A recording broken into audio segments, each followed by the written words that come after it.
All right. Welcome everybody to the Referral Challenge Q&A Mastermind call for Friday, June the 9th. Glad you guys could make it. And I don't really have anything to announce at this point. We're just working. We're just trying to move things forward as quickly as possible. Let's just, Aaron, do you have anything? Anything you want? No, sir. Okay. Well, let's just dig in. Keith, you let us know, how things are going. Give us an update and any questions we can help you with. Well, I mean, it's going good. I was actually running some numbers. Our monthly revenue is the highest I've ever seen since in 11 years, almost 11 years of business. Our monthly gross revenue, and the cool thing is our expenses haven't gone up tremendously, which is, for a while there, it seemed like every time we increased revenue, expenses went up right along with it, and I just couldn't seem to get ahead. But that seems to have started to level out a little bit, which is really exciting. So, awesome. Like I said, what do you attribute the maintenance of those of your overhead expenses to? Is it the fact that you're paying more attention to them? I know you're into the Profit First book and you've got this accountant, or is there something else in the mix? I mean, I think that's a big part of it, but I think it is just paying better attention to it. Not because in the past it's like if there was extra money in the account, I'd be like, oh, let's go buy some new equipment, or go to, and just being real flippant about it, and and just realizing you can't run a business that way. Yeah. So you've got a budget now and you're sticking to it? Yeah, basically. And so that way you're able to see, okay, look what's left over at the end of the month or whatever it is. And so it's just been neat. I mean, obviously you start working on a budget. I've done it in the past and it looked really ugly and I almost didn't want to look at it. So this has been a much better experience this time as far as getting a budget together and going, hey, look, there's actually money left over and we're actually profitable and all that kind of fun stuff. So that's been really cool.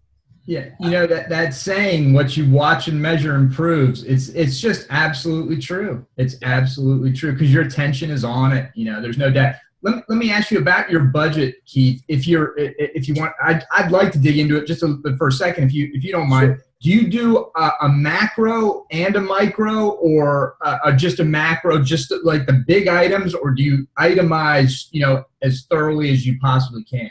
Yeah, I've got an Excel spreadsheet that literally has every expense on there. Anything I spend money on during the month, and obviously and there's 6 or 7 different categories as far as how money may come in. So that's and they're all separated out. So I know what's coming in. People doing a front end offer versus memberships versus someone just doing a drop in class for that month. So I know where all the money's coming from. And then I'll use that to make a projection for the next month. And then at the end of the month, I then compare the projection to the actual numbers to see if I'm, making my goals or whatever it is. So awesome. And are your spreadsheets, do you manually update them like on a daily basis, a weekly basis? How does that work? It is manual. It's every other week or so, I'll try to update the numbers. That's the nice thing about online banking. You can see that stuff at any time, which is cool. But it is. It's a little tedious, but it works for me. And I think it's just, for me right now, it's just nice to still be able to put my fingers on the numbers, so to speak, at any given time. The guys that I know that have done the best in business are very, very tuned in to their numbers. In fact, I'll just tell you a quick funny story. If you've heard, most of you have probably heard of Matt Fury. He's so I'm not going to explain who he is, but he big time information marketer in the fitness industry. He had a seminar back in 2006 or something like that I went to right before I started NPE, when I was really cranking the fitness marketing systems, and so he and I had a bit of a relationship. We knew each other a little bit, and so at the seminar he was soliciting questions, and so I asked him. I said, "Well, what's your day like? Tell me what your day is like." And he goes, "Well, I wake up in the morning and I check the money. And I go and do my workout and then I check the money. and then I eat my breakfast, and then I check the money. And it went through the day like this. And when he said check the money, he checks, he looks at his numbers. And he did this like 6 or 7 times a day. It wasn't just about money coming in. It was about money going out. He looked at the numbers. So it's just that fascination with the numbers we talked about last week. And Aaron, I think, eloquently put it. It's message and metrics. That's the name of the game. Yeah. Anyway, so go ahead with your regarding the budget. If there's any more that you could share about that. I mean, I just, like I said, it's tedious because I really am trying to track almost every little thing. And so sometimes I'm adding items to it or whatever, but it's just, like you're saying, I mean, it keeps me on top of it, and it's boring and tedious and all that. But like I said, when the numbers are good, like they are right now, it's also pretty exciting too, to see the business grow, and I attribute the growth, of course, to, we're getting more referrals now than we used to. Because that's become a priority of mine, and we're keeping. I feel like we always did pretty good with retention, but we're really rocking the retention right now, which is great. So I want to keep working on that as well. So I've got a Google Doc, that's like my KPIs, so I'm monitoring those daily as well. Yeah. Leads or front end offers or whatever the different, I've got 10 or 12 different KPIs that I'm tracking as well. So beautiful. That's fantastic. I mean, it just, even if your inflow of new customers doesn't increase, but you improve retention, 10%, that can have a dramatic impact on the bottom line. So it's smart to be watching those things. Yeah. Yeah. So anyway, that's one thing, I've been really working on. The other thing, I actually just had lunch with a guy. He teaches about like 4 classes a week down here, just on the side. He had another job. Well, he actually quit that job. And so we were sitting down having lunch because he is really good with sales, for one, but also with project management. And that's kind of what he's done as a career over his life. And so he was interested in, what he could maybe do to help the gym out. I mean, he loves it here. He loves working here. He seems to like me fairly well. So, and he was, so we were sitting down and I was talking about all these different projects that I kind of have sitting on a sheet of paper going, I want to get this going. I want to get this going. And I don't have time to do any of it. And so we were talking a little bit about, maybe him putting in 1 or 2 hours a week, helping me start to implement those things, to make sure they're getting done and map it out and, kind of say, okay, this is going to be the end result. And then we're going to reverse engineer that back and put all the steps in and, and just going to kind of help me get organized with all that stuff. So, Awesome. I think that's a fantastic idea. Some people are just naturally better at that kind of thing than others. I don't know where your strengths lie in that regard, but it's always helpful to have somebody that you can bounce ideas off of and who can organize those ideas into sort of step-by-step implementation process. Yeah, as I told him, it's like I'm actually really good about getting very solid on a vision. Like, hey, this is where I see this. This is I want this thing implemented, or this is where I see the gym being a year from now. It's the steps it's going to take between now and then to get there. Right. That I stink at. I'm terrible at that. I'm more the big thinker guy. I'm always looking ahead. And so I feel like it's one of those, I can give him the vision and then he'll help me, like I said, reverse engineer that back to, well, these are the steps we need to take to get there every day, every week, every month, I think that's beautiful. And here's what I would recommend to you. One of the best things we ever did at NPE was we had a monthly meeting every month where Sean and Dick Chilton and myself and Camellia participated in some of them as well. We get together and lock down for a weekend every month and did all of our planning. And for the month ahead, we reviewed the previous month and planned for the month ahead. And that's where we did a lot of our project management, or a lot of our project development, I should say, and then the management took place. So I mentioned that because what you might want to consider before you give this guy the opportunity is lock him down for 5 hours or something on a weekend or something, whenever day's good for you, and go get in a closed room together and just start brainstorming, putting things on paper, and see how you work together, feel it all out. And also, you can get a lot more done in a big chunk of time than you can in just an hour here or there. Right, right. And that's, yeah, I love that. That's why I brought it up, because I was hoping you guys would have some thoughts about how we might want to start moving forward that, because he definitely talked about, meeting weekly for an hour, let's say, but I like the idea of at least getting together initially for a big chunk of time.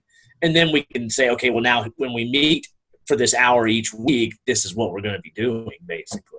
Yeah. Right?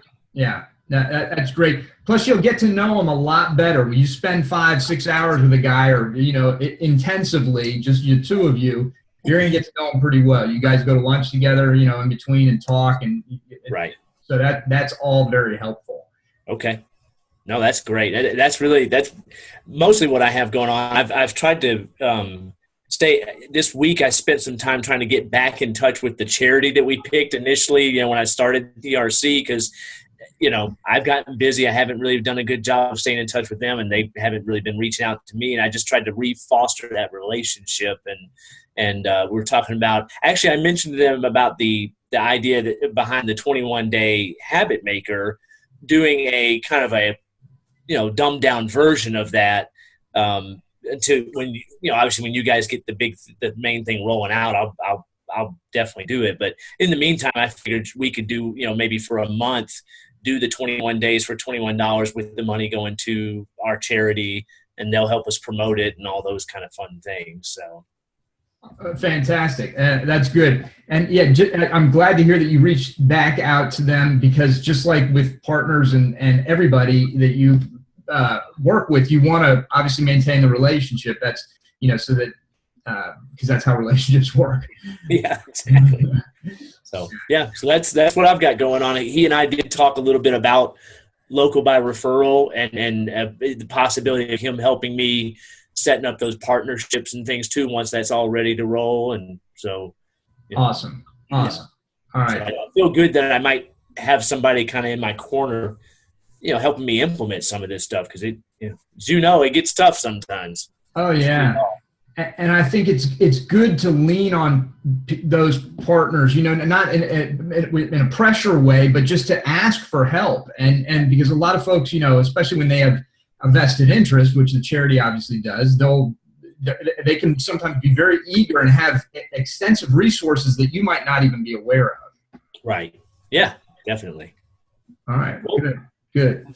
All right. Cool. Thanks, Keith. That's good stuff.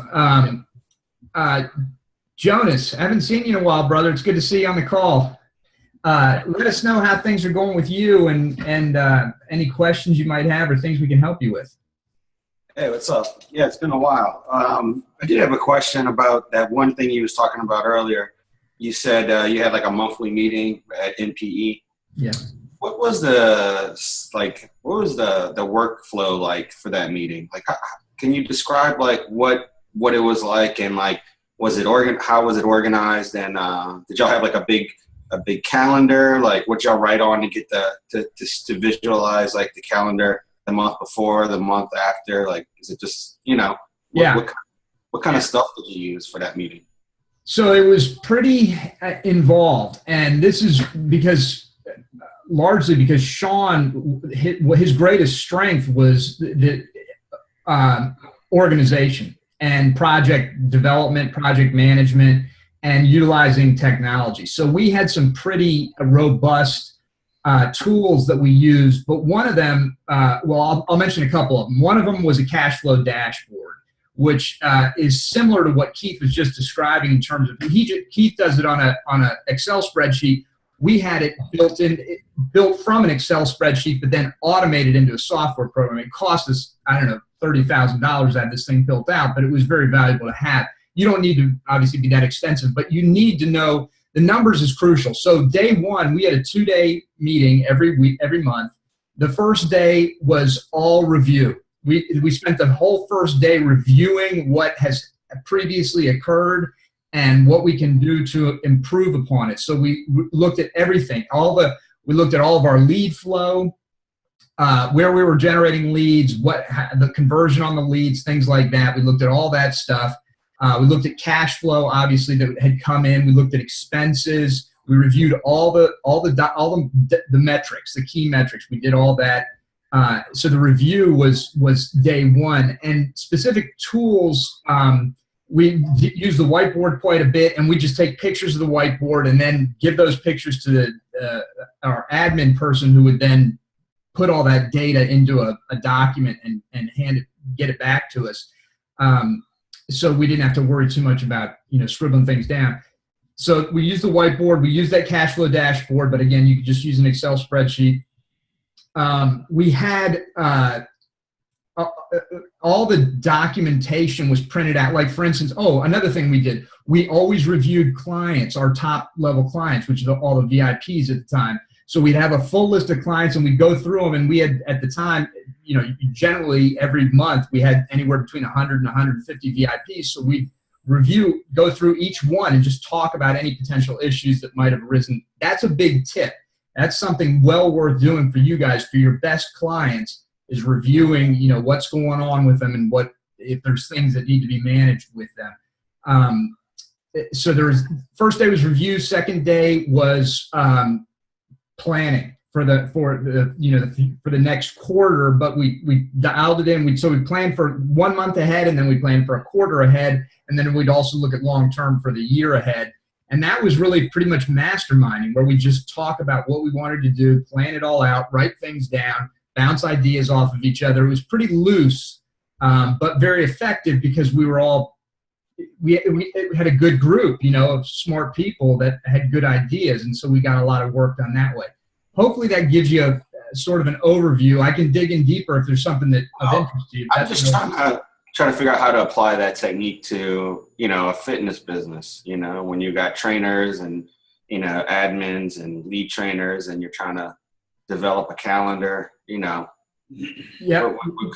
What would be the scenario? Like, what would be the perfect scenario to have these meetings, or, or who should be there, or, Right. Well, I think you need your key people there. And that's what I was mentioning to Keith, about this guy that's going to help him with the project management.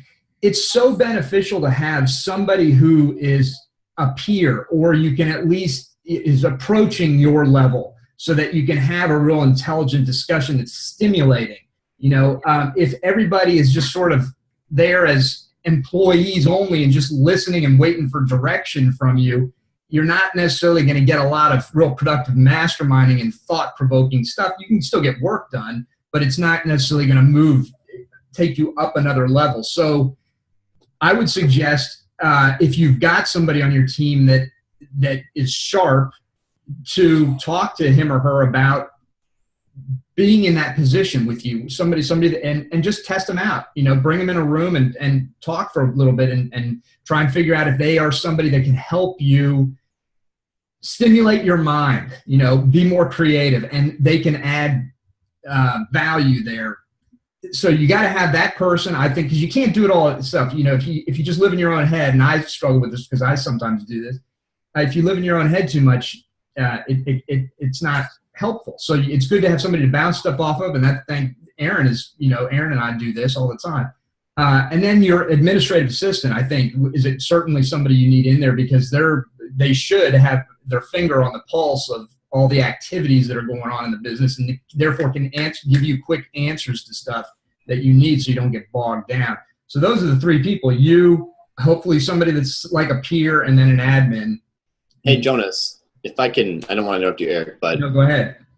This is actually what I literally just started doing, so it's pretty timely. I have my admin. She used to do a lot of sales stuff as well, but she's my admin now, and someone who I've deemed to be my head trainer at the location.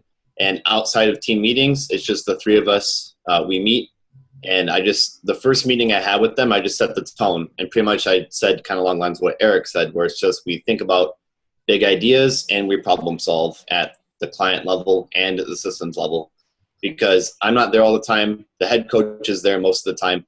Michelle, my admin, is there all the time, like regular work hours, but she talks a lot. And so that's the tone that we have for those meetings. And then when we bring the other staff members into our meetings, that takes a different tone, but that's how you would apply it. So get your admin and get somebody who is passionate about what you do and buys into your vision. And I would grow and develop that person into like a mini you almost. And then go from there and discuss ideas and make sure that they don't get bogged down in the little things. You may have to find that because you, by definition, can think big picture. You may have to invite them in that line of thinking as well. But you can do it, and it's fun.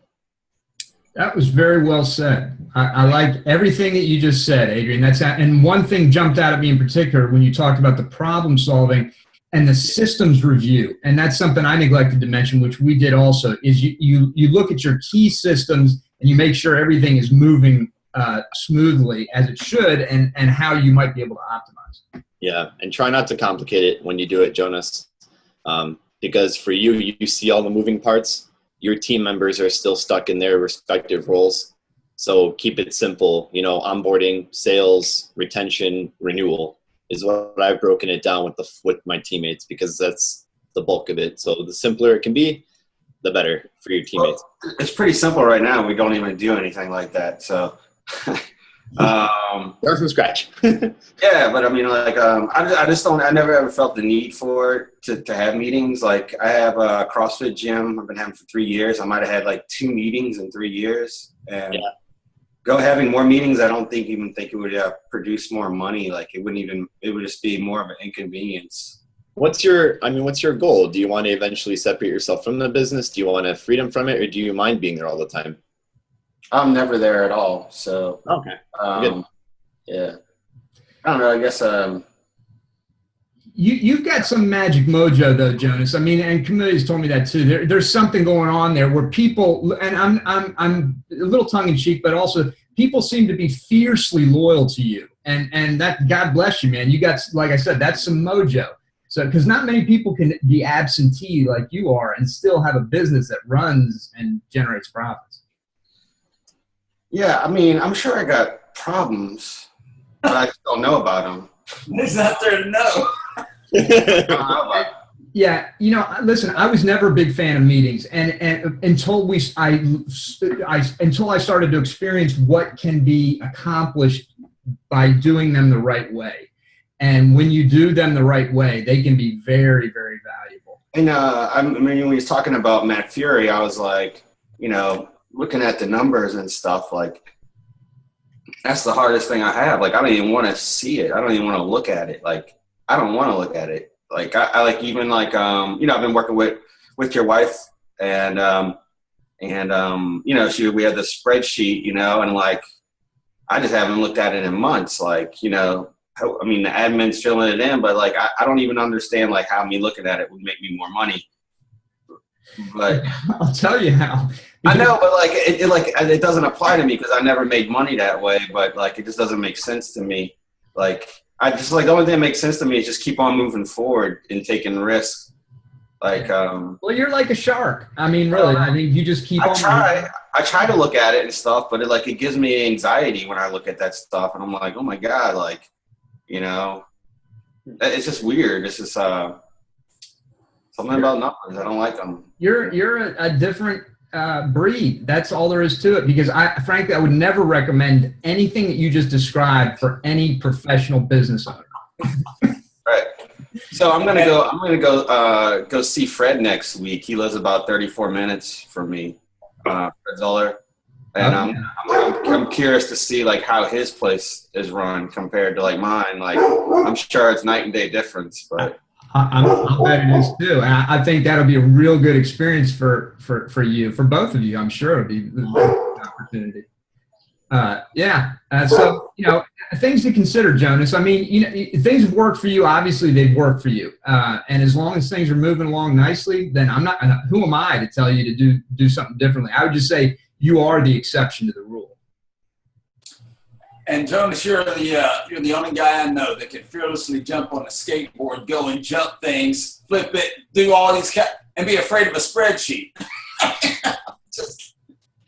It's like, wow. You're a phenomenal athlete with all this crazy stuff and paper interferes with your ability to function. I don't get I don't know, maybe the spreadsheet's just not extreme enough. It's like I need like a 3D virtual spreadsheet that comes at me and hits me in the face. I don't know. But, That's actually a freaking good idea, man. If you could make a spreadsheet fun, like a video game, oh man, that would be huge. Yeah. Whose dog is that? Jonas, is that your dog? Yeah, let me give me a second. I'm gonna mute it. Cool. All right. While he's doing that, let's move on. Mike, let's talk real quick, brother. While Jonas is handling that stuff, we'll get him back on if he wants to come back on. But Mike, how are things going? Let us know how things are going, and any questions, any updates you got for us. Yeah, they're going well. I mean, it's been really busy here because I'm the strength coach for a team from the NECBL. It's a wooden bat summer league, like a Cape Cod league baseball. So we got guys coming in from all over the country right now. So it's really busy with that. But we've made some progress with the onboarding. So I remember last week I was telling you guys that I had separated we have our athletes and we have our adults. So that's pretty much just about done. Our admin, the new admin is training's just about done with her as well. So we're hoping to get that rocking and rolling in the next couple weeks, and just waiting on a shirt order to come in so we can have the shirts to go along with it. But other than that, those are all ready to go. The charity thing has been going well. It's been getting better and better. Our biggest issue with the charity, like I had said, and I haven't reached out to him yet because it's been crazy, is the fact that more than probably 60% of our clients don't have Facebook. They have Instagram. So that's one of the next things in the process is to do that. But I know I have the names who you said to reach out to. I just haven't had the opportunity to do that yet, but that is on my to-do list for sure, because I think that's going to be big for us as well. Yeah, good. And just keep in mind that the check-ins for charity is just one component. There's a lot more that can be done with the charitable relationship. And when we roll out Habit Maker, that'll be the first in a big step towards that. But there are also some things now that you can do, if you decide to utilize the referral rewards, donating to charity as opposed to. Yeah, we're doing that too. It's just that we haven't rolled it out yet because it's just finished up all the paperwork for both sides. So we have it all squared away, ready to go. Okay. All right, good. So you mentioned something about an admin, that you've got your admin now trained up, squared away. Yeah, just about ready. Finishing up training today, actually. Okay, good. And you feeling good? Is it a woman or a man? Yeah, it's a woman, actually a former client. She lost over 100 pounds with us, and it's changed her life. So she's been involved, wanting to be involved for a long time. And this opportunity kind of opened up, and she was really excited about it too. So we're excited about it. A lot of people already know her, so which is good. She already knew a lot about how we operate before she even came in, which is always an added bonus. And then knowing her character and stuff. That's why I'm being for a while. Do you have a formal compensation agreement model with her, or is it trading services? So, I get what you're asking right now. So that's actually something that's brand new that we're starting actually as well. So we have, it's going to be working off the membership at first, and then anything in addition will be paid. Is that how you handle it too, or? No, I'm actually the opposite. The sooner you can get anybody into a formal agreement, the better the relationship is actually. Well, it's all in writing. It's a certain amount of hours, X amount of hours, and then after that amount of hours, then it's paid. And the only reason that I do that now actually is because the whole, like, a lot of in the past our admin and stuff, that part of being here, we do a program for them, and they would get coaching and all that stuff as part of it, and it lost value. So they started looking at that as that wasn't value. Yeah. And now it's at another value. You don't lose sight of that value of, like, wow, this membership is still worth a lot of money. So that's the reason why we kind of incorporate it that way. So we set a set amount of hours that have to be worked in order to work that off, and then anything beyond that. And it's tracked just through, I use MindBody, but we track it through there with the hours. So. Okay, good. I just had the experience of getting clients on my team, but making the mistake of not making it a formal relationship from the get-go, and it quickly fell apart. So I just wanted to forewarn you if anything like that might have happened. I appreciate that. I had similar, and like I said, one of the other issues that we had is that losing value. So, but I appreciate that. Yeah, just wanted to make sure. That's good input. So you've had an admin before, Mike. This is a new replacement for an old one or something? Yeah. So one of our admin is a nursing student. and she's now has like her internship kind of coming up. So availability has been really, really low. So we're kind of just now going to be she's going to be phasing out, and she kind of stuck around in the last few months because we were going through the whole process. I actually had put out we had a lot of responses, but people were just, missing, not crossing all the T's and dotting all the I's in their applications and stuff. So we couldn't find anybody. And then this has been something that had been on. We're up in the air, our team, in terms of whether or not we wanted to do it, just because we don't want her to lose. We don't want to add a different variable to her lifestyle. She's done so well, and she's lost 100 pounds. And her lifestyle's completely changed. We don't want it to impact it all. So I had multiple conversations with her about that. But yeah, so we've refined a lot of things in terms of we've been in business now for going on 5 years. We've refined a lot of the admin stuff, but yeah, the admin we have now is she's only been able to kind of just help us out, kind of sticking around just as like a favor pretty much to help us out right now. And it hasn't been enough for us. It hasn't been enough especially for us to progress with the referral challenge, with making sure all the paperwork's squared away, all those things are good to go. It's been hard. So I've been doing so many evaluations in the past month or so, and it's been, I've been having to do a lot of that stuff as well, the admin work, which has been difficult. So oh yeah, because it just drains your energy. So while we're still growing really well, it's just like you said, it drains you. It's a lot, and I want to be able to work on the other things, the bigger things too. And doing the paperwork stuff is not something that's going to help me to do those things. Yeah, no, I hear you. And that's why, an admin, getting that leverage in your business that a good admin gives you is so crucial. It's so crucial. So do you have defined job description for your admin? Yeah. So actually, what I have created is I have a Google Doc that has admin roles, and it has every single thing the admin's responsible to and so the way we started is she could start out, open up that sheet, and there's links in every single thing. So if it's like answering the phone, you click the link, there's a link there to a video and to a call script. If it's tracking the KPI, how we handle when we get a new lead where we click on that, it has a checklist, bing, bing, bing, bing, bing, exactly all the steps you need to do, enter them here. Boom. If it's an email, click on this, it has the email script. So we have all the links tied in. So it's just one document she has to open up, and she can just scroll through. So everything that she needs is in that one document. So if she just scrolls through along the lines, you can find it, click on the link, and it brings you to another document that has all the steps for it. So enter in a membership. Might be a new member. Enter a membership, click on it, boom, it opens up the steps on how to enter a membership. That is freaking beautiful. Did you build that yourself? Most of it, yeah. There's only one thing that I didn't build myself. It was from an old coaching group I was in, and that's the KPI tracking thing that we have. It's via Excel, all different formulas, but it tracks the leads and auto populates and all that stuff. But it was from an old coaching group that I was in that I have that. But that's fantastic. What you just described, the Google Doc, the links to training videos and documentation that explains the processes and such.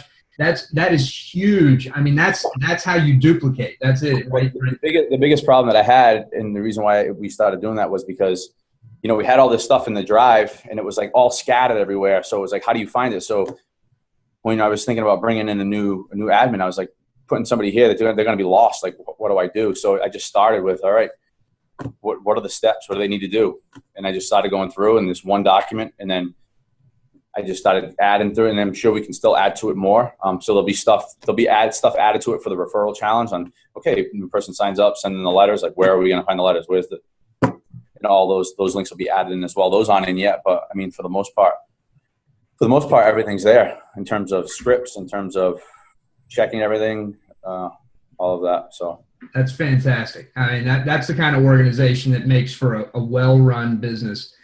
So power to you, brother. That's really, really good.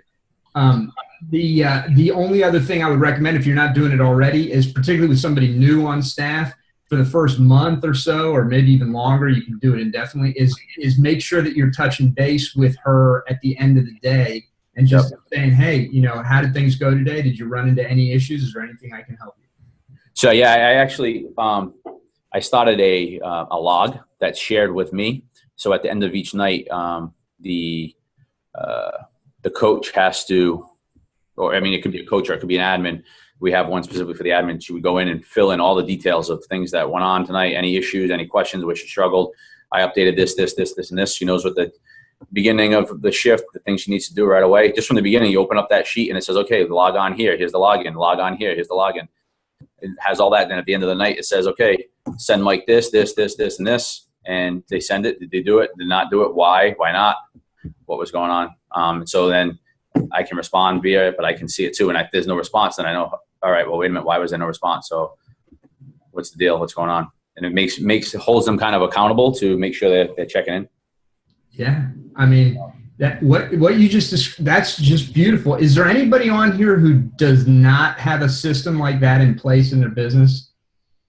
Keith, Jonas, Wayne, Adrian, you're squared away on that front? In the process of developing something exactly like that. Yeah. I think for me, the biggest thing is figuring out what needs to be, like all the things that need to be done. And then just signing it. Yeah. So answer your question, no, not yet. Well, I'll tell you what, Mike, and I'm not trying to distract you by any means, but I just want to mention something to you. If you ever decide you want to get into the info product business, sell what you've built right there. And Aaron and I would be happy to help you sell it. I'm sure Fred Zoller would too. I'm sure Pat Rigsby would be interested in that is a huge, incredibly valuable piece, what you just described right there. So you think to sell it in terms of like the whole thing, in terms of what it links to, and click on here and it links to this? Yep. I mean, the more done for you that's in there, that the higher ticket price you can sell it for, and the more people are going to want it. So, I mean, because that is a really valuable piece. I would imagine something like that probably took, it takes years of experience, first of all, to know what goes in there, and then the time to document everything and build out all those tools. I mean, you've invested a substantial amount of money in that, and people they recognize how valuable that is. They'll pay for it. So I don't want to get off track, but just food for thought, because that's I definitely am interested. I'm definitely interested because that's another area that I would definitely want to go into for sure. So, well, let's talk about why it's so invaluable, Mike, beyond hard work. It boils down to one big sellable issue. You solved a big problem. Yep. Right? When you solve problems, you can charge big money. Yeah. So anyway, just something to think about. Yeah, definitely. Yeah. I appreciate All it. right. Well, that's great stuff, and congratulations, brother. I mean, that just hearing that, it's exciting to have your business that systemized, on the administrative level, and I assume on other levels too. That's huge. That's huge. Thank you. Yeah. All right. Wayne, let's jump down to you, brother. How are things going? Give us an update. Let us know if there are any questions or anything. I don't have any particular questions. Just jumped on here so I could learn. All right. Well, how are things going? Doing good. We're in the process of, we just finished a 6-week challenge and also a 30-day trial membership that we just did. And about 15 of those people have joined so far. Awesome. So I'm busy on trying to write handwritten key cards to everybody, making sure they're getting onboarded right and putting them through the whole referral sequence and things. I'm really excited because I have a school teacher that works part-time admin. The stuff that Adrian and you guys were saying a while ago about making sure they have a defined job description and things like that really helps a lot. I'm really excited because during the summer she's going to work here more, and I'm going to have her do more tasks and help me dive into the things that I haven't been able to do much with the referral challenge, and also the habit maker when that gets up and running. Fantastic. So is she working for you now, or you're just about to hire her? Yeah, she gets a free membership, and she works in here maybe just a few hours a month. Okay. And your wife does the books, right? She helps you with the numbers?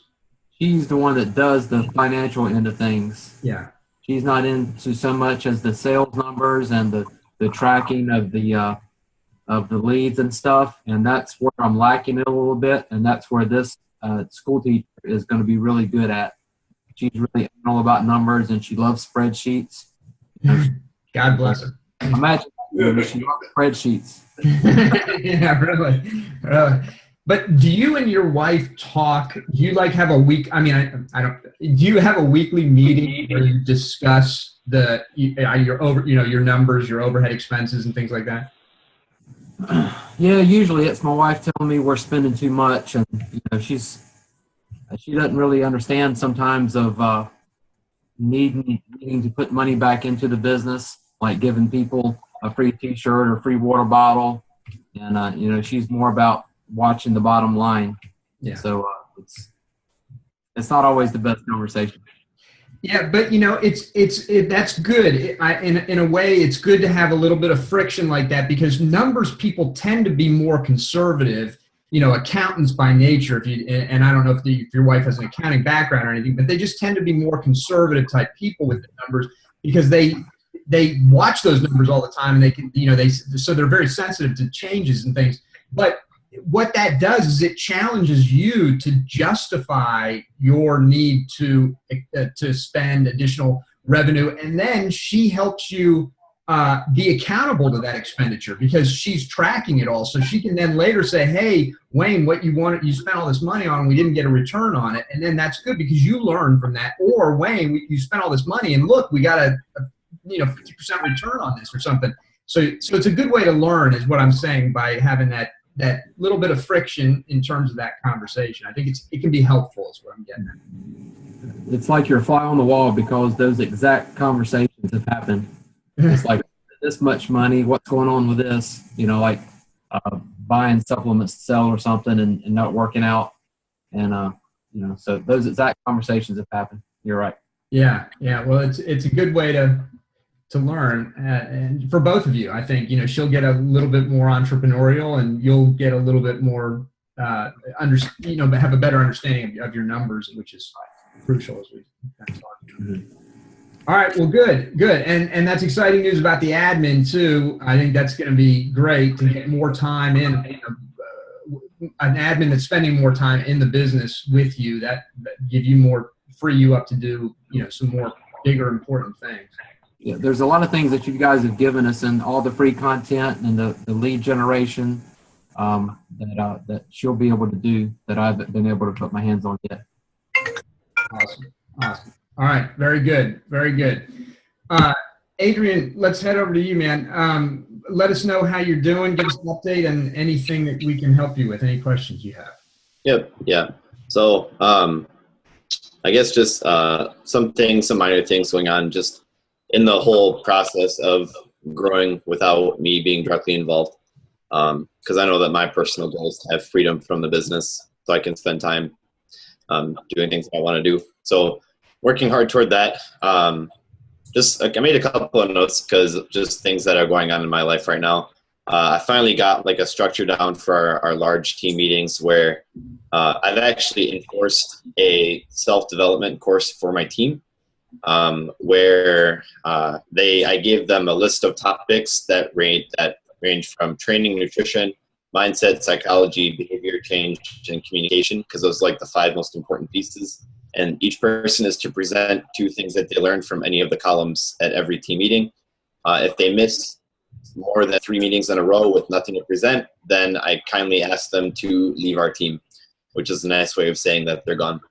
I'm just learning that if I'm going to really take this up a notch, that I can't be the only one who has a bookshelf in his bedroom, So that's one thing. And then also another thing is that we're developing a love list of clients. So each coach gives, it doesn't matter how much, it could be 1, 2, 5 people who they notice are doing really well. And then we write handwritten cards to them. The coach writes the card, and then, that's it. So those are the 2 main things we do at team meetings, because I finally got a structure down for that. The rest is just resolving issues, anything that comes across between team members, and then we go from there.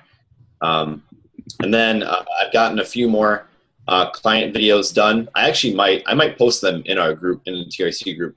They're freaking awesome. Every one of them I watch every time makes me cry. It's so amazing. So I might send you guys that so you can get a good view of what the feel of your videos could be like. In good news, I secured some financing to expand our current space. So that way I don't have to go into the red on my own in order to do that. But basically I just got a line of credit for the business. So that way I have something to help with expansion and extra costs like that. The plan, we have to move out, unfortunately, because we can't expand our current space. We just can't do that. So the plan is just to move out by next fall/winter and then resume operations as normal. The space will be about twice the size, which will be good because then we'll have another bathroom for the clients and we'll finally have another office for us to use because right now it's just one of each. And then we can finally actually have like a welcome area because we don't have that now. So that's good. And then like Mike talked about updating staff KPIs, still getting a sense of what needs to be done. And then basically like, so I know exactly all the bases are covered. I'm not missing anything. And then that way, if I do add things on, it becomes kind of like a nice to have, but not a necessity. So that way my team feel flustered by me constantly changing things with them or for them. And then the last thing is for sales. I was actually having a lot of conversations with Aaron about this too, doing both one-on-one sales, and if in any case it happens where the number of leads we get is very large, we'll do smaller group sales, group closes. So both. And then Aaron made a hugely awesome recommendation is one thing that's going to be hard for me to do is to train each of my staff members, whether they do it or not, but train each of them to on the fly use a pre-scripted sales conversation to generate to pretty much get the person who's interested into, hey, this is how we do things, who we are, we can help you sort of thing, so that they're not just kind of clueless about, oh, what do we do if somebody asks? Or like, So that was a good recommendation I got from Aaron. It's really been helpful. But other than that, I mean, I don't know if I have any. Well, let's unpack some of this stuff. Yeah. That was really a lot of interesting stuff, and I want to talk about a couple things. So first, let's talk about the sales thing. Yeah. You when you say a scripted presentation they can utilize on the fly, you're talking about if they're just out on the floor and somebody walks in and asks a question or something like that. Is that what you're referring to? That, if somebody's on a trial program, train out, then they want to talk about memberships. If the coach has time to it, they can do it. They have to rely on just the admin to do that. So in essence, every person on the team becomes a salesperson. Beautiful. That's fantastic. And one of the great things about coming up in sales is that when you sell for a living, or when you're in a sales job, which I was for years, one of the things you're always doing is role playing. You just role play out the wazoo because that's how they get you trained up and making the stuff second nature. So what you're doing is mimicking that, and that's beautiful. But at least you're teaching them to do this, to prepare the script, but you should also role play with them and periodically just catch them off guard. Like walk up to them on the floor and say, "Hey man, pitch me," or something like, "Hey, I'm going to play the inquisitive, person, and you hit me up," and just test them like that. Because I think it's a fantastic strategy for you to pursue, but you need accountability, obviously, to make sure that these folks are squared away. The hard part for me is establishing like a fixed KPI for that, because I mean, there may be a time when it applies and a certain coach can handle it, but there may not be. So for me, I think it's just a sense of knowing that everybody is like field tested, they're ready to go just in case. Right. Right. I agree. It'd be hard to track, but as you said, it gives you confidence in knowing that those situations are being handled correctly. Moreover, more importantly, or as importantly, it gives them confidence, that they can actually do it, because so many of these folks in the fitness industry specifically are so resistant to what they perceive as pressure sales. And they just need to understand that it's not about pressure. It's not about that. It's about being helpful but using the right wording, the right terminology, and the right scripting. That's all there is to it. Yeah. I love that guy. Eric, you're so freaking right. I mean, beautiful. Just right on. Yeah, yeah. So I think that'll be huge. And you're not going to, it probably won't see immediate results from that, but that's the kind of thing long term that can have a huge impact on your business. So good for you for doing that. The other thing I wanted to ask you was regarding the staff accountability to personal business development growth, which I think is beautiful, very smart. How frequently are these meetings that you have where they're tested or where they have to present? Every 2 weeks. Every 2 weeks. Okay. Yep. And how many items do you give them in the meet? You said you give them, I think, a list of 5 and they get to choose 2. Yeah. So it's a list of 5, and then they can pick either 2 items from one of the columns or 1 item from 2 different columns. The rule, and I don't babysit my team, they're all adults, but I tell them, like, don't repeat 1 column for like 8 meetings in a row. You know what I mean? Like, don't just do training. Try and get mindset, try and get communication, because it's all important. So I gave them that list, and then like in parentheses it had like, this includes da da da da da, like things for them to pick through. And I let them know too, if they have any questions about it, they can always like tell me, because I love helping them with this stuff. But I figured that like a lot of the meetings we had for staff meetings was like, I would come down from on high and tell them all these things, and I would give out handouts. But now I'm just like, no. I think if they learn it on their own and bring me questions, their learning is more enriched because they actually went through it. I just have to enforce it. And I had to tell myself that if they don't do it, I have to let them go. Like that was the hard part for me. That's the only thing that kept me waiting to do it. Otherwise I would have done it from the beginning. But I'm realizing that I have to, if my team's going to be how I want them to be, I can't be the only one who's going to focus on learning and not just anything else. Absolutely. And smart people will appreciate that you are helping them become better and helping them grow. And that's what you want is smart people. Again, this is a strategy that's not going to show immediate returns for you, but in the long run, it's going to be huge because you're going to have great people who are really sharp and are very loyal and are on the same page with you and can actually challenge you intellectually, and help you grow. Yep. And my thought process with it too is even for the future, that type of system can weed out people who think they know everything to begin with. Yep. So it's a good pride controller in a way. Yeah. So. I think that's beautiful. It's a collaborative learning environment. You're almost creating a bit of a mastermind. You're still in charge, and that's the way it should be. But it is similar to a mastermind type experience, and that's wonderful. Yeah. And it reflects Adrian's growth already in this program. I mean, this is a different guy talking. This is a different leader already than when he first showed up here. Wouldn't be here without you guys, that's for sure. Well, yeah, thank you. It's great, man. And I think it's really, really great that you are aggressively moving forward the way that you are. I think it's just fantastic. And you do it with a good attitude. I talked to Camelia after she talked to you the other day, and she was just like, she feels the same way. So it's awesome. And you're, the sky's the limit for you. It's good stuff, man. It's good stuff. The only thing I would continue to mention to you is to just roll with the punches a little bit. Don't get too, because I'm that way too. I'm high strung, and people like us tend to be a little too hard on ourselves. Yeah, I've been told to relax since I was like 5 years old, I think, and I don't know what's going to make it happen, but I don't know. Yeah, well, that's why I tell Aaron, I just drink. That's how I relax. I have wine.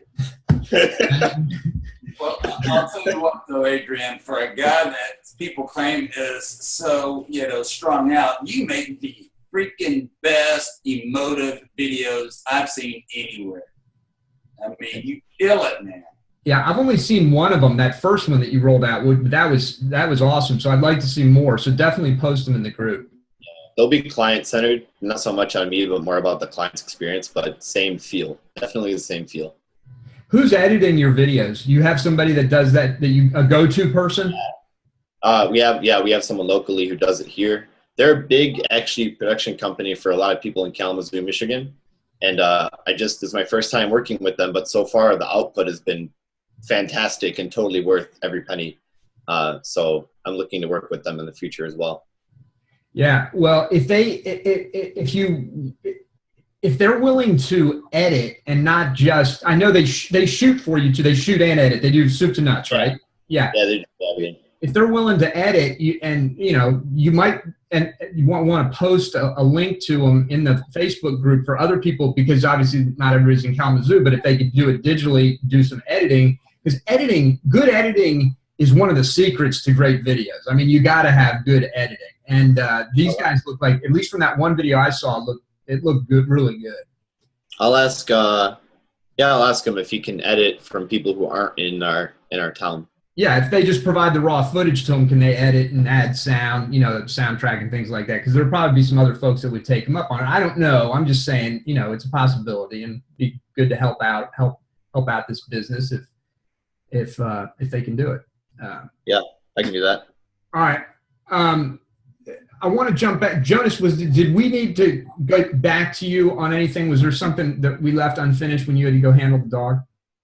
Yeah, I did have some other questions, and one of them was regarding like educating your staff. How do y'all feel about it? What's like? I know like you probably heard all kind of different ways, but to build up your staff, is there like should you be paying for continuing education classes for them, or is that something you usually would recommend that they do in their own dollar? Or I typically, just so you know, Jonas, I typically pay for the team's education.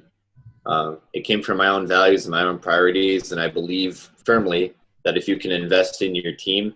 Well, how much are you spending on your team? Like, are these like $1,200 seminars, or are there like workshops? Or no, I may be like you in this regard, where I don't go very far to find things that I need. I think I have a good pulse on what my team needs in the moment, and I find either a book or an article or something, a video that hits that point, and I teach it to them.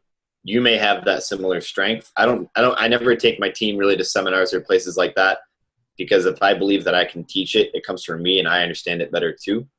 But I budget out like how much I spend on my team. But again, it's not much, because I don't know. Yeah, I don't want to teach anything to anybody. Well, what about like for continuing education credits and stuff like that, Adrian? If your people want to get that, get another cert or something, will you help them with that? Yes. Actually, I budget out $500 to $800 per employee per person for continuing education credits, and that's not including the stuff that I teach them. But if they want to pursue that, absolutely, because then it benefits their knowledge and growth, and that's what I'm all about. Yeah. So, yeah. I think that I don't have any real experience with this. I just have heard different things, and I know what's going on. I look to like what the military does. I think that's a pretty good model. If you're going to make an investment, and it's substantial, if it's $500, $800, that's one thing. But if it's maybe a $1,500 or something like that, if it's a more substantial investment in an employee, I would look at getting some sort of commitment from them to stay with you for a certain period of time, to sort of repay that debt, kind of thing. Yeah, and at least make it expected that, hey, if I'm going to pay this for you, do the thing. Don't talk about it. Do it. Oh yeah. Well, and that's a good point. I'd say, hey, if you want these CECs or this other cert, you can go get it, but you got to score whatever X amount, or you're going to refund half the money to me, and you're also going to stay for this period of time. I don't know. I just set the standard for them. I think that's always a good thing to do, because some people are slackers. Okay. So the next question I have, so maybe Aaron, this might be a little bit more for Aaron. I was, we always talk about like what are we doing in our own businesses, and like how can we make this little facility or this facility generate more money. Well, I mean, is there like somebody who specializes in like doing like opening up multiple facilities, then rolling them up, and then going for a bigger picture, like sell them to like you got 5 or 6 facilities, you sell them to a hospital, or like the whole franchise process or whatever it is. Like, what's like, I like to like dream bigger than just like dreaming about my one little facility getting like, you know, so many members in there. That doesn't really do anything for me these days. Like the only thing that really keeps me like wanting to do it is like, if I can think about like the whole Gulf Coast, you know, like getting out the whole Gulf Coast and like my businesses, like, so like, you know, it's like, and it's hard to like find people who've done that or who have the knowledge to come into my business and say, okay, we need to like, you know, do this, and this, and this, to get it that way. It's kind of hard to, you know, you can look at other franchises or other businesses, but I've yet to see anything that looks good. I mean, that's Fit Body Boot Camp, but I think that's a bunch of crap. And I've actually, you know, I've owned a Fit Body Boot Camp license from the beginning, not necessarily to open it, but to keep somebody else from opening it, you know, to lock down my territory and not use it. In a sense where, you know, it's my option, just like if I buy like a stock in business, it's my option to sell it or hold on to it or profit from it, whatever. But it's really hard to get an insight of like what actually goes on to get from one facility to owning a international franchise or international, like, you know, you sell it to a hospital or you sell it to a big group and they buy it. Like, what, you know, how do you move there to that? Do you remember, Jonas, the conversation that Eric was having with Mike about his product and selling it? There's two things I want to talk to you about that. One is that the more done for you can make your business seem to people who want to buy it, the more you can sell it for. And then that's why the franchise model exists in the first place. Yeah, but I'm not looking to like, I know all that stuff, but like, I don't want to do the done for you stuff the wrong way. Like I'm looking for direction on how to do everything the correct way, not go and do trial and error or research and development. Like I want an expert to come in, tell me exactly what I need to do it, you know, and pretty much like how we have Eric and Aaron telling us how to implement these things. You know, cut down on the wasted time. And that's kind of like, you know, I love all this stuff, but like really my like, it's kind of like, you know, you want to design a shoe, but you're still figuring out what color shoelaces to put in your shoe. You know, it's, I don't know. Yeah, I'm sure. Aaron, what are your thoughts on that? That's a big conversation, Jonas. It's not a, you know, one-off, right? It's not a single sentence that's going to solve the problem. But if I had a single sentence that could possibly solve the problem, it would be this: get a franchise broker. Mm-hmm. Just get a guy to come visit you, sit down and talk to you, all right? And talk to a franchise broker about what it means to turn around and make this thing a franchise. But beyond that, people don't buy facilities. They don't buy leases. They don't buy your equipment. They buy your members and your systems. So if you're going to have a business that's sellable, the first one that you've opened up has got to have the systems in place. You've got to have a substantial profit margin with your members, because when you walk out to sell it, they don't want your equipment. They want your members who are turning over the dollars. Mm-hmm. So, Eric, what do you think? Yeah, I would agree with that, but I would add to it that they want brand. And you have, what you have with tell me the name again, Jonas. Peak Forever. Peak Forever. I think that is a shit hot brand. When I heard that the first time, I would add fitness to the end of it or something along those lines, just to clearly articulate what it does. But yeah, we do. We have like, it's called. Yeah, we do. We have fitness, community, and fun. Yeah, good. Because I think you got a strong brand identity already, a good name. Let's leave it at that. The brand will be developed over time. But you got a great name, and you're targeting a very affluent segment of the market. So you've done a lot of things right. But what Aaron said is perfect. That's a perfect first step for you. And it won't cost you a dime. Because there's a lot of people out there who are consultants, you know, who will charge you an arm and a leg to come and give you that information. But what you do is you just get somebody who wants your business. He wants to be your broker. He wants to be the guy who can bring your stuff to market, and just pick his brain or her brain and get as much information as you can from that person, and then go take steps from there. I would also encourage you to reach out to to Forrest Walden, because he's done it. He's been there, done that. And Aaron, of course, did it with Fitness Together as well. Forrest has done it his own self with Iron Tribe. And I'm trying to think of who else off the top of my head that I trust I would reach out to. But I mean, is Forrest like a client of y'all's or something? Does he know y'all or? Oh, he's Aaron's former partner. Okay, like I don't know if it's good terms, bad terms, or is there any way we could get an introduction or something or? Well, making the introduction is not the problem. I can get you an introduction. I don't honestly know that Forrest will be interested. I might be wrong. Forrest is a master. He is one of the best I have ever seen at saying no. Yeah, but what I would ask Forrest, and this is what I would ask him, because I agree, I wouldn't ask Forrest he's not going to give his time unless he, really has a strong relationship, and then he's a very giving guy. But, in your case, Jonas, even with our recommendation, he's a busy dude. We got to honor that. But what I think he would be willing to do is to maybe give you a couple names of some brokers that he's used before, or just a couple names that you can pursue on your own. I think he'd be willing to do that. And that, I could be wrong, but I think he might be willing to do it. And I think that might be a good lead for you. But I'd also just do some Google searching on franchise brokers and see if there's one in your area who can come out and talk to you. That's a great first step, because they'll tell you what you're missing right up front. They're probably not going to have the best maybe they will, who knows, about how to fix certain problems, but they can at least tell you where the problems are, and that's a big first step.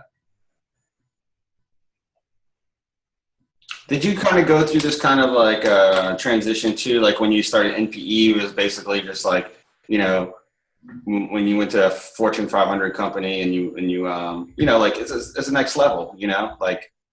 Oh, it's huge. And and that's why we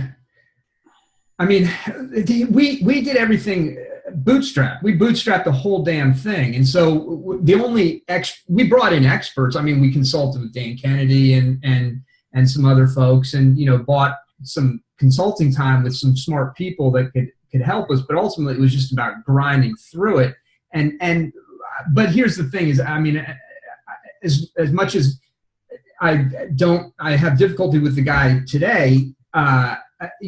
Sean was very good at building systems, at implementing organization into the business, at management of the business, and that's not my strength.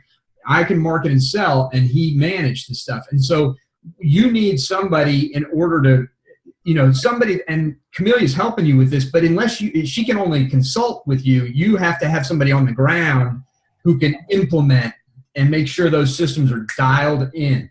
Because as Aaron mentioned, that's, it's the systems, it's the membership, it's the revenue, and it's the brand, if there is one. Those are the things that have the value. And not in that order. It's as Aaron mentioned, it's members, revenue, systems, brand. I would say it's probably that order. And how like what would be like when you look back at it, obviously you try to do as much as you can as fast as possible. What was like, if you would look back on it, would you just like say, okay, would it be easier to know if like, hey, this is going to take us like so many years to get there, or like, like what? Yeah. Well, the thing is that you can go almost as fast as you want if you have good people. And that's why we were able to go so freaking fast. The one advantage it's not just one, it was a huge advantage, is that I had already established my name and reputation, and I had a list of 5,000 eager buyers that we could just immediately start selling to with the new improved products and programs that we offered. So that was a huge, huge thing. But we were able to ramp up though 10 times. I was at $500,000 in revenue. We ramped up to $5 million within 2 years. So we went from 500,000 to $5 million in 2 years, and that's freaking fast. That's weird. I got my plaque on the wall right there. We were number 131 on the Fortune 5 on the Inc. 500. It's freaking fast. In fact, the percentage of growth was like 2,090% year over year. It was just huge. but so it can be done, but you got to have key things in place. And the most important key is people, good people. Would you say you're consulting? Oh, sorry. Go ahead, Aaron. So there's another part of that. You got to be ready for growth pains. You, the man. Mm-hmm. I mean, because it'll make demands on you that you're not accustomed to if you're not in your business. Very good point. When you step back into that, trying to make this thing grow, it's a time suck. It's an energy suck. It's a soul suck, man. This will wear you out. Yeah, and I feel that in a different way. Like I don't feel the stresses of owning a fitness company. I just feel the stresses of like, you know, it just feels like a company and I'm trying to grow. And you know, there's no like you can't turn off the work switch when you're laying in bed. You're still thinking and brainstorming and stuff. But yeah, it's you know, I love all the fitness stuff and all the stuff y'all do. I just you know, sometimes I just like, you know, I feel like there's a little disconnect because like I'm trying to do something, you know, I see the pieces like y'all trying to do, and I know those take time to develop, and you can only develop systems so fast and get them implemented. And you only got so many months of the year to run a promo to see if it works or refine it. It's just frustrating because I just hate going through this whole process, and I just rather just like skip all of it and just go to the parts that I want, you know? I think that's human nature. I mean, yeah. I'm that way too. Yeah. So Eric, what do you think? Would Pat Grigsby be a good contact for him? Oh yeah, the Pat, definitely reach out to Pat because he did franchise 2 different companies. So yeah, absolutely, Pat, for sure. Thanks, Aaron. I didn't even think of that. Yeah, he had Pat knows a lot about franchising. Yeah, he had 161 locations at one time. What was that franchise? That was the Athletic Youth Conditioning Association, AYCA, I think. Yeah. Is it still around or anything? He sold it. I mean, he sold all of them. Yeah, he did it with Brian Grasso, and then Brian sold out to Pat's company, and then Pat sold his ownership, I believe, to his former partners. So I think that's what happened. I don't know if it's still around, but there was another franchise that he was involved in too. But anyway, Pat is a very good resource. He knows a lot about franchising, and his consulting fees are not too high. You'll have to invest a little bit, I would imagine, to get what you really need from him, but it'll be worthwhile because he knows his stuff and he's connected. And here's your first step, Jonas. Go to his virtual fitness mastermind website, right? And just take him up on his $1 offer. Get in there, look around, and just see, you know, everything this guy offers, and you'll get a real fast education on what this guy can do for you. Yeah, very good point. I think if you do want to pursue the thing with Pat, and do you know him already, Jonas?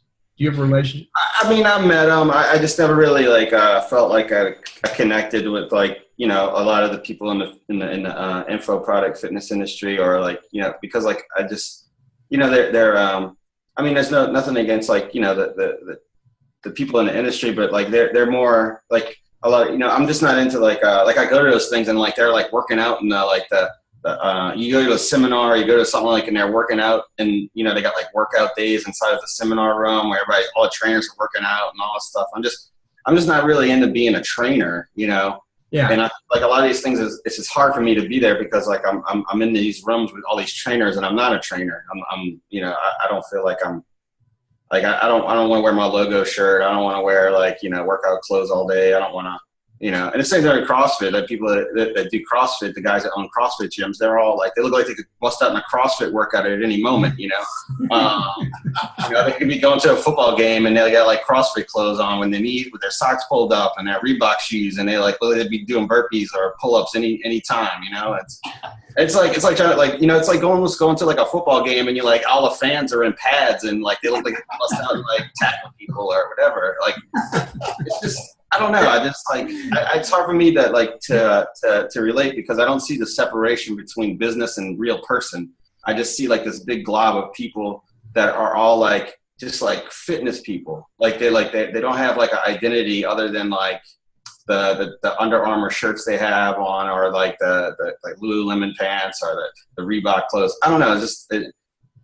It's just I I don't know. How to, no, and that's cool. I mean, you identify differently. You identify, I guess, as as an entrepreneur first and foremost, and right. Like like I like Pat, but like a lot of the people he attracted are those like typical like not nothing wrong with the being the typical trainer, but it's like a really enthusiastic trainer who just wants to be like they're excited about learning the new like time on attention or whatever it is or learning about workouts more or whatever. Yeah, no, I hear you, but I will say this: I understand your the reason that you don't identify, but Pat is a very, very good resource for what you specifically want to do, because I can't think of anybody. As we said, Forrest. He could probably point you to a couple people, but he's not going to give you much of his time. Pat, you'd have to pay for it, but I think it'd be very worthwhile investment because he has real experience growing a franchise very rapidly, and so that is something that you ought to consider. And I think the doorway in, as Aaron said, is to join that VFM. It's $30 a month or something like that. And you can at least start asking questions, get some feedback, and if you like what you hear, then you can maybe move forward with it. If you don't, you cancel your membership. It's a painless, easy way to do it. And Pat's, he's a straight shooter. He's a good man, and he won't steer you astray.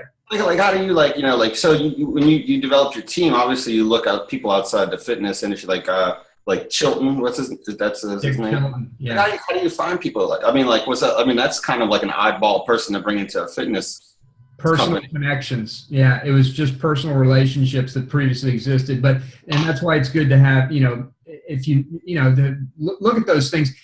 And that's why I would say, if I was in your shoes, the very first thing I would do when we get off this call is I would Google franchise broker in your area, and find one and invite him out, talk to him, and have him and just pick his brain or her brain and ask for leads, people you can talk to, and see what comes of it. That's what I would take as the first step. But specifically to answer your question, it was bringing in people from the outside is very smart, because if you're going to go big with this thing, you need a brain trust.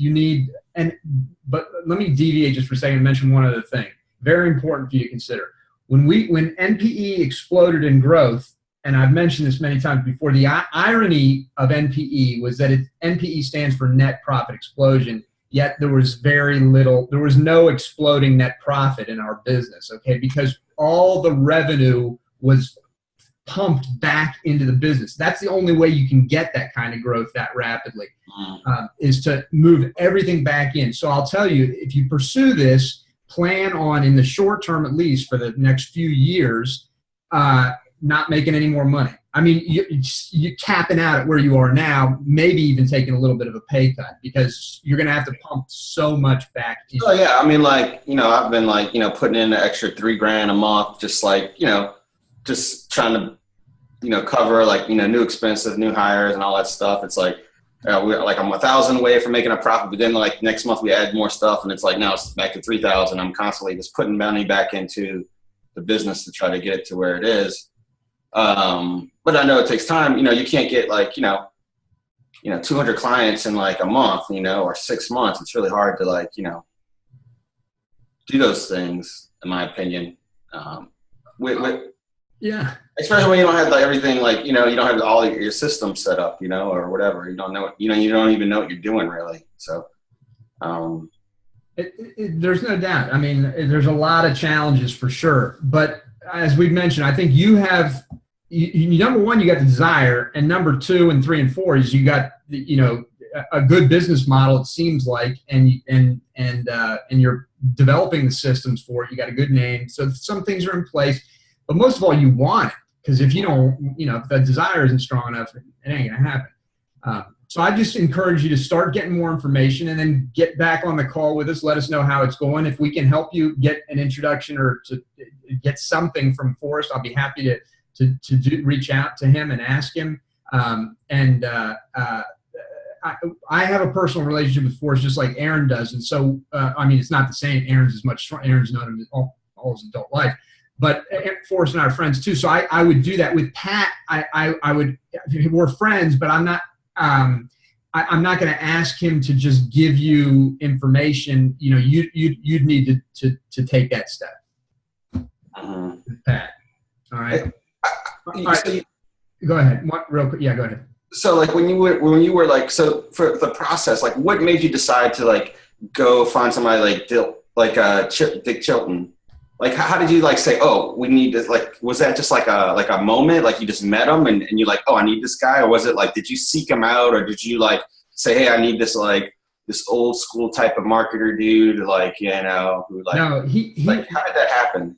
I'll tell you, because the most critical thing for rapid business growth is that your internal systemization, your internal the management of your operations is on point. It's got to be, because you go for rapid growth. You might have 50 balls in the air right now. You go for rapid growth, you're going to have 150 balls in the air. And if you don't know where all those balls are at all the time, shit will hit the fan, and it will hit the fan fast, and you lose a lot of money quickly because you got a lot of money riding on everything. So Dick's specialty is management and sales. So we brought him in to help us develop the sales program, and he actually created the entire auto closer program, but primarily to help Sean and me with the management of MPE, managing our growth. So he did more than just create a system. He actually helped with the day-to-day organizations of the business as well. Like he was more than what, like, you know. Not so much day-to-day, although he was available to us, but it was more at the monthly. He was at every monthly meeting, and he was able to consult with us whenever we needed to, things like that. But he wasn't involved so much in day-to-day. Sean managed the day-to-day because Sean's a pretty good manager, as I said. But Dick developed the management protocols, the processes, and the systems, and taught it to us and helped us implement, because Dick worked for a Fortune 500 company, ran a $350 million sales team, $350 million annually. He ran a huge, so he understood the infrastructure necessary to grow. Were you thinking like in your mind before you even met him or thought about him, you're like, dude, I need a guy like that, and you just manifested it, and then you saw him, and then you're like, oh, I see where you're getting at. Yeah, no. He was actually he was actually a personal training client of Sean's before Sean and I even met. So Dick and Sean had Sean trained him, and they, I guess, started talking about things, became kind of friendly and whatnot. And then when we started talking about growing the business, Sean was like, well, maybe we should talk to Dick. And so we brought Dick in, and that's when we knew we had a golden nugget right there. So, yeah, it came about through a personal relationship that way. Okay. All right, Jonas, let me jump over to Adrian real quick because I know he's got another question. Go ahead, Adrian. Sorry, I just wanted to ask it before I forget to ask it. I've actually been talking to Aaron about it for a little bit. And I wanted to also get your take on it too, Eric, was the notion that, because I am part of Fit Body, and then their territorial rules are very, like, it's just not, I don't know what the word is, but it's like you can have a Fit Body if it's 3 miles away from any other one, and it's like super, super close. It's just unfortunate that's the way it is. And actually, I'm not sure if they changed that during my time there, but I wasn't aware of it when I signed on. In any case, I tend not to dwell in the past. I tend to deal with what's in the present. So Aaron and I have been chatting about it. There's 2 other Fit Bodies, like a little ways down the road. One is about like 7 minutes down the road for me. The other one is about 12, 15 minutes down the road for me. Yeah. And I think they're actually closer to each other than they're closer to me, but that's their problem, not mine. But so two things came to mind is either like debranding and then figuring out resolutions or problems that can be solved that Fit Body isn't solving, which I guess is a heartache for me because I actually like the way they do things. Like I enjoy their sense of community and the things that they've brought. Or 2, which is Aaron brought it up to me, or I propose to buy them out at some point in time in the future and just make them my own, which I'm not sure if I can do that. But those would be like my 2 options. And I know when I expand and I move, I'll be moving further away from them, which will help a little bit. But it's just unfortunate because who knows, like maybe another one comes up in a year or 2 years and it's close to mine again. So I don't know if you've had any experience walking people through that process or anything like that. I haven't walked anybody through the process, but let me give you a quick analogy that I think is relatively appropriate here. And that's this, is that, you know, when a lot of people want to get into like business, and the barrier to entry in business now, particularly online businesses, let's talk about that, is so low. And one of the first things years ago, one of the first things people looked at was what's called affiliate marketing, where they would sell other people's products as an affiliate. And that was actually a very viable business model for years and years. Because you could get leads so inexpensively online. It was so effective. Now, anybody who's been in that business, affiliate marketing, will tell you that you can't make anywhere close to the amount of money doing that as you can having your own product. So what I'm getting at here is that I would always advocate for having your own brand. You have it being being in a category of one. There's certainly benefits to buying franchises, and obviously that's why so many people do it. But you, on the other hand, and this is distinctly different conversation than what we just had with Jonas, because we're talking about the other side of the coin here. Jonas wants to become a franchisor. You are considering potentially moving away from a franchise. So what I would say to you is, if you believe that you have all the systems that FitBody gives you dialed in and understood, and you can replicate those on your own, my recommendation would be to move on, brother. That's that, you know, and that's that. I would leave it at that, because you will make more money in the long run. You will build a bigger following, and you won't be paying. I don't know if you pay royalties. I would assume you do pay some kind of royalty or annual fee to them. That goes away. You know, you lose some of the support, but there are other avenues for support, as you see right here, you know, and other venues. So there are ways to make up for that. Now, I don't want to, yeah, go ahead. I have been slowly moving away from like the FitBody, I guess, support or whatever, you know, only because I've been becoming jaded with the way that they do things. But I didn't want to interrupt what you were saying, so go ahead and continue. Sorry. No, that's fine. I'm just a big believer in being a maverick, being, you know, for you and building your team and not letting somebody bleed you. And that's a strong word, I know, but and maybe it's an inappropriate word, but somebody take a piece of something that you work so hard to build and to sustain. For what? You know, at this point, unless they're doing a lot for you, and some franchises do, some provide extensive amount of support. In my opinion, and just because I'm a veteran business owner and I've seen and done it a lot, I would never buy into a franchise. Never do it. The other comment I want to make to you is the fact that they will sell. I sold area exclusivity for a long time. VIP, that's what we did. We sold area exclusivity. But our area exclusivity was based on the individual we sold it to. If they lived in a very urban area, it was a smaller, tighter circle, obviously. If it was a little bit more rural or suburban, we widened the circle. And we were always generous with that space because we didn't want to be greedy. I didn't want to be greedy. Sean probably did.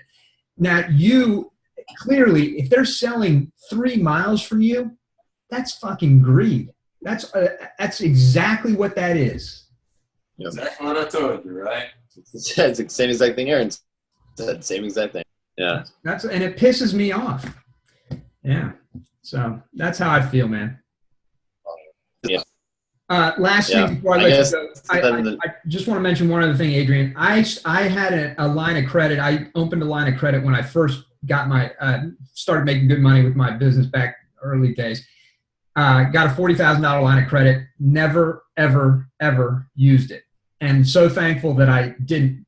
Glad I had it, glad that I didn't ever have to use it.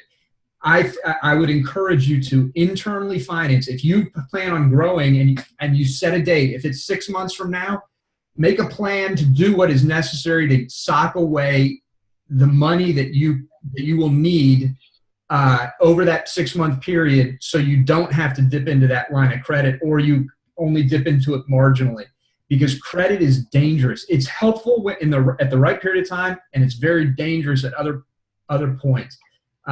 So just food for thought. Okay. Thank you for that. Yeah.